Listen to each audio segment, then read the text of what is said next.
Welcome back. If you haven't watched part 1, go watch it now because what I'm about to tell you will make no sense without that context. Last time, we dealt with shadow figures, voice mimicking, and literally running from our house. But that was just the beginning. What happened when we came back? We should have kept running. Part 2 start. The next day, my parents went to meet the actual owner. This spiteful elderly woman who owned. When my dad carefully mentioned what was happening in the house, she cut him off immediately. What kind of ghost nonsense are you talking about in this day and age? She snapped. When my dad asked to break the lease, she got nastier. If there are visible problems with the house, we can talk. But I won't listen to superstitious fairy tales. Then she sarcastically added, if you're really that scared, I know a shaman who can help you. For a price. My parents were trapped. We couldn't afford to lose our deposit or find a new place immediately. So we had to go back to that house. Walking back into that house felt different. The yellowing wallpaper seemed menacing now. The coolness felt bone-chilling rather than refreshing. But the biggest change was my brother. He absolutely refused to sleep in our room anymore. That wasn't her, he said, pointing at me. That thing hanging out the window wasn't my sister. He threw a complete tantrum, and honestly, so did I. My dad made a decision that probably saved our lives. From now on, all 4 of us sleep together in the master bedroom. For about 10 days, it worked. The supernatural activity dropped to almost nothing. Just minor bangs and the TV turning. We slept on the floor together, but we felt safe. We played board games, watched TV, almost felt normal again. We should have known it was too good to last. About 10 days later, it got really hot one night. We had to open the bedroom door for air circulation. With the door open, we could see straight into the terrifying living room. I woke up to voices in the middle of the night.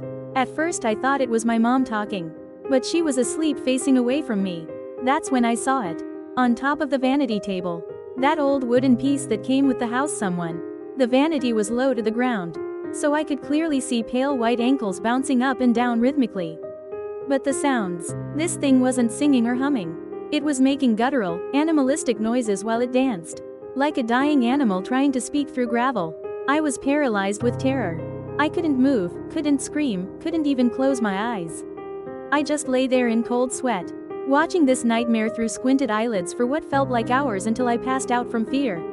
I woke up first. My brother was missing from his spot. And my parents were curled up in balls facing away from the door. Then my mom woke up and screamed. All her makeup and cosmetics were scattered on the floor around the vanity table. But nothing was broken, just carefully relocated. Like whatever had been dancing was very precise about not damaging anything.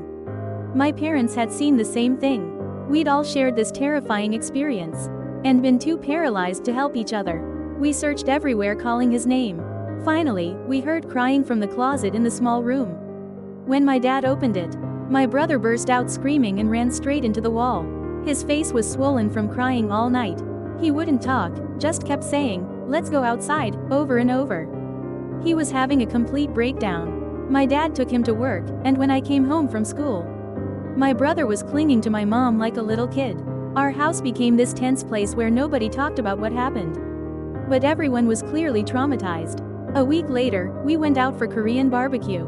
My brother seemed almost normal until we were about to go home. Then his face went white. "Can we not go home tonight?" he asked in this tiny, scared voice. That's when he finally told us what happened that night. "I woke up to use the bathroom," he began. "I left the door open because I was scared. I could hear voices from the bedroom, which made me feel better. But when I came out, there was a tall woman on the vanity table wrapped in white cloth. Her hair was wild, and her ankles glowed white in the dark. She was doing this horrible dance and making animal sounds. Then she jumped down and started dancing toward me. I ran to the small room and hid in the closet we brought from our old house. She followed me," my brother continued, tears streaming down his face. "She stayed outside the closet all night, making those horrible sounds. But then she started using our voices. She used Mom's voice to say, 'Come out and play with me.' Dad's voice to say, 'Son, come out right now.' And she used my name's voice to say, 'Brother, I'm scared. Please help me.' But in her real voice, she kept saying, 'You're going to die. Come out so you can die. Stop hiding, you're going to die anyway.' She hit the closet door all night, switching between our family's voices and her own threats. I couldn't sleep, couldn't make noise, couldn't even cry out loud. I just sat there in the dark listening to that thing pretend to be my family. The only reason he survived was that our closet was from our previous home. My mom's dowry furniture that my grandmother had blessed with. After hearing this story, my parents sent us to stay with our great aunt.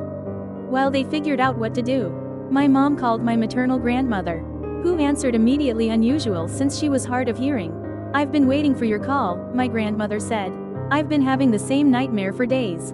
She explained that my deceased grandfather kept chasing her in dreams, while holding an upside-down picture frame. The night before my mom called, the dream changed. My grandfather stopped chasing her and handed her the frame right side up.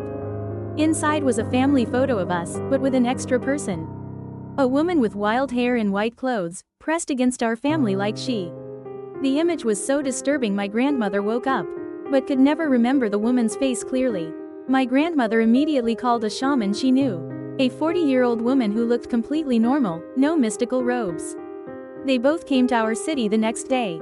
Without hearing our story, the shaman started telling us exactly what had happened. She knew about me almost falling out the window, my mom being attacked, my dad being lured into the room, and my brother being terrorized.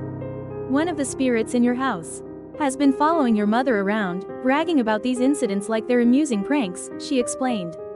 According to her, there were multiple spirits in our house. The main problem was one extremely malicious entity that was genuinely angry and dangerous. But there were others too, including one following my mom just for entertainment. Suddenly, the shaman's face went pale. "Call wherever you left the children. Now." When my parents called our great aunt, they discovered my brother had been violently ill all day. Vomiting and severe headaches since our. But every time they took him to the hospital, he'd suddenly be fine. The moment they returned home, he'd start suffering again. The shaman said the spirit following my mom had suddenly become extremely excited, which meant the malicious entity was now targeting us kids directly.